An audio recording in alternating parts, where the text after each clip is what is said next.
Hello everyone, my name is Isha Verma and I am working with Tabish Saros and associates. हम लोगों ने एक लीगल अवेयरनेस प्रोग्राम स्टार्ट किया जिसके अंदर हम लोग डिस्कस करते हैं कुछ ऐसे टॉपिक्स के बारे में जिसकी इन्फॉर्मेशन आम पब्लिक में इतनी ज़्यादा नहीं होती है। ऐसे ही हमारा आज का टॉपिक है what to do if a police official refuse to register your FIR. तो सबसे पहले हम बात करेंगे ऑफेंसेस की। एज पर सीआरपीसी, जो कि हमारे क्रिमिनल लॉज के प्रोसीजर को गवर्न करता है, according to that offences are of two kind. The first one is cognizable offence, जिसको हम संज्ञेय अपराध भी बोलते हैं, and the second one is non cognizable offence, जिसको असंज्ञेय अपराध भी कहा जाता है।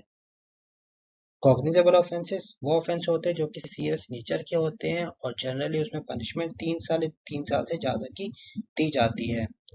इसमें सुप्रीम कोर्ट की बहुत सारी जजमेंट हैं जिसमें कहा गया है कि एफआईआर रजिस्टर करना काफी मस्ट हो जाता है। इसमें से सबसे इम्पोर्टेंट एक जजमेंट है Lalita Kumari versus state of UP, जिसमें कहा गया है कि in every cognizable offences it is the legal right of the citizen to register its FIR and the police officer is duty bound to register the FIR. So जब भी आपके against कोई भी कॉग्निजेबल ऑफेंस कमिट होता है, उस case में police आपकी एफआईआर रजिस्टर करने से मना नहीं कर सकता है।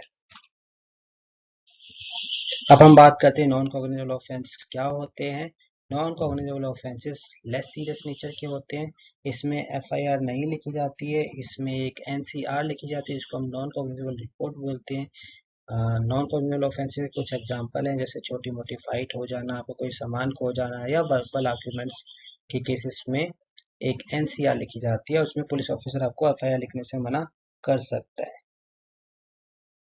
अब हम बात करते हैं कि अगर आपके अगेंस्ट कोई भी कॉग्निजेबल ऑफेंस कमिट होता है तो उस केस में आपके पास क्या क्या ऑप्शंस अवेलेबल है।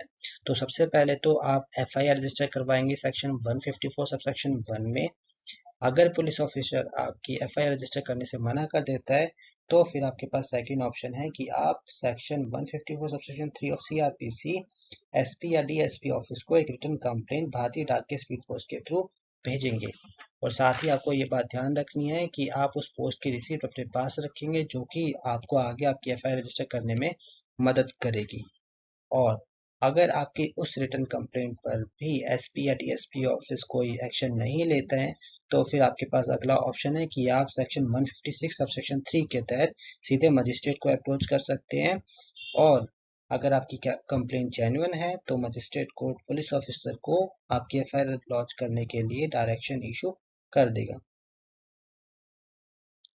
साथ ही आपके पास एक और ऑप्शन अवेलेबल है कि आप स्टेट ह्यूमन राइट कमीशन या नेशनल ह्यूमन राइट कमीशन को भी सीधे अपनी कंप्लेंट डाल सकते हैं। ये दोनों एक इंडिपेंडेंट बॉडी हैं जो कि ह्यूमन राइट के वायलेशन के अगेंस्ट गवर्नमेंट के खिलाफ आवाज उठाती हैं और ये आपकी एफआईआर रजिस्टर करवाने में आपकी मदद कर सकती है। और अगर आप मजिस्ट्रेट कोर्ट से भी खाली हाथ आते हैं और आपको लगता है कि आपकी एफआईआर रजिस्टर होनी ही चाहिए तो फिर आप हाई कोर्ट में रिट पिटीशन फाइल कर सकते हैं और उसमें हाई कोर्ट डायरेक्ट कर सकती है कि आपकी एफआईआर रजिस्टर की जाए। तो आज का टॉपिक हमारा यहीं पे समाप्त होता है। ऐसी ही और जानकारी के लिए आप हमसे जुड़े रहें। शुक्रिया।